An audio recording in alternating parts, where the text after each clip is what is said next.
원교 근공, 원교 근공, 멀원자, 멀원자, 사귈교, 사귈교, 가까울 근, 가까울 근, 칠공, 칠공, 공격할 공, 공격할 공. 해석과 의미 같습니다. 해석. 원교, 멀리 있는 나라와 사귀고, 멀리 있는 나라와 사귀고, 근공, 가까이에 있는 나라를 공격함, 가까이에 있는 나라를 공격함. 멀리 있는 나라와 외교 관계를 맺고서 가까운 나라를 공격함. 춘추전국시대에 우리나라의 범수가 진시황제의 증조할아버지인 진나라 소양왕에게 진언한 천하통일의 지도 원리에서 나온 말이라고 합니다. 예나 지금이나 국경을 맞댄 나라와 사이좋게 지내는 경우는 그리 많지 않습니다. 요즘은 국제사회가 돈 따먹기 경쟁을 벌이고 있지만 예전에는 땅 따먹기 경쟁을 벌였으니 영토를 넓히려면 반드시 옆 나라를 침공해야 했으니 사이가 좋을 수가 없었지요. 그러다 보니 좀 멀리 있는 나라들과 외교 관계를 맺고 옆 나라를 칠 수밖에 없었지요. 삼국시대에도 보면 돌궐과 고구려와 백제와 외가 서로 동맹을 맺었고 신라와 수나라와 당나라가 서로 동맹을 맺었지요. 누가 이겼지요? 한반도에서는 당을 끌어들인 신라가 백제와 고구려를 물리쳤고 대륙에서는 당나라가 돌궐을 쫓아냈지요. 우리 역사에 고구려 백제와 잠시 동맹 관계로 등장했던 돌궐은 삼국시대 이후로는 우리 역사에 등장하지 않습니다. 그런데 2002 월드컵을 계기로 갑자기 터키와 우리가 형제라는 말이 퍼지기 시작합니다. 공교롭게도 3, 4위전이 대한민국과 터키의 경기였는데 관중석에 대형 태극기와 터키 국기가 등장하고 90분 경기 내내 화기애애한 분위기 속에 경기를 마쳤습니다. 터키가 우리 형제 국가가 맞을까요? 터키는 영어식 표현이고 원래는 튀르크라고 한다고 합니다. 이 튀르크를 한자로 적다 보니 돌궐이 된 거지요. 우리는 역사를 배울 때 고구려와 돌궐이 동맹이었다는 거 배우면 끝입니다.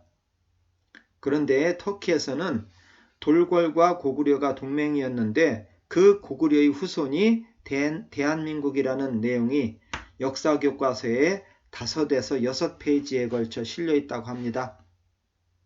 그 결과 터키 사람들은 누구나 한국을 형제의 나라라고 알고 있었으며 6.25 전쟁이 터졌을 때는 터키 고등학생들이 형제 나라에 왜 군대를 파견하지 않느냐고 데모를 했다고 합니다.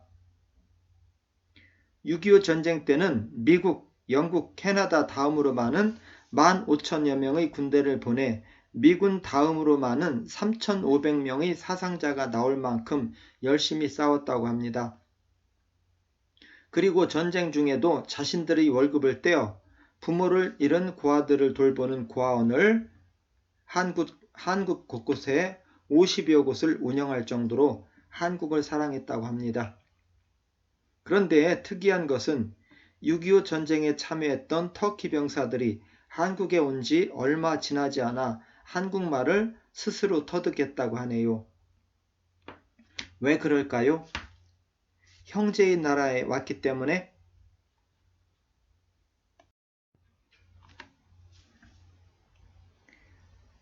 한국과 터키가 형제인 이유는 고구려와 돌궐이 동맹 때문만은 아닌 것 같습니다. 예전에 한국에서 만주로 이어지고 몽골 지역의 동부 스텝과 카자흐스탄 쪽의 서부 스텝을 지나 헝가리까지는 이동의 제약을 받는 장애물도 없었고 유목민들이 자유롭게 이동하는 초원지대였습니다. 당나라의 패한 돌궐 제국은 이 초원의 길을 통해 이동하여 가즈나 왕국, 셀주크 투르크, 오스만 투르크를 거쳐 지금의 터키까지 이어지는 역사를 가지게 됩니다. 이 초원지대에서 활동하던 유목민들 중 동으로는 한국인, 북동으로는 퉁구스인, 북서쪽에 몽골인, 남서쪽에 터키인, 서쪽으로는 헝가리인들이 우랄 알타이역의 사람들로 서로 말이 통하고 몽고 반점도 가지고 있다고 합니다. 그러니까 터키인들이 6.25 전쟁 때 우리나라에 와서 스스로 한국어를 터득한 것도 같은 계통의 언어를 쓰기 때문이었지요. 우리나라 사람들과 터키인들은 오랫동안 멀리 떨어져 있다 보니 외모는 많이 달라졌지만 예전에는 같은 뿌리에서 나온 형제가 맞는 것 같습니다. 어쩌면 고구려와 돌궐이 동맹을 맺을 때도 단순히 당나라를 견제하기 위한 것뿐만 아니라 같은 형제국이었기 때문이었는지도 모르겠습니다. 멀리 있는 나라와는 서로 동맹을 맺고 가까운 나라를 공격한 또 다른 예로는 2차 대전 때 나치 독일과 일본 제국과 이탈리아가 삼국 동맹을 맺어 연합국에 대항하고 주변국을 침공했으며 일본의 봉쇄를 위해 미국과 영국과 중국과 네덜란드가 ABCD 동맹을 맺었던 예도 있었네요. 지금 우리나라와 중국, 우리나라와 일본이 껄끄러운 것도 서로 불행했던 역사적 면과 가까이 있는 지리적 측면이 복합적으로 작용한 것 같지요.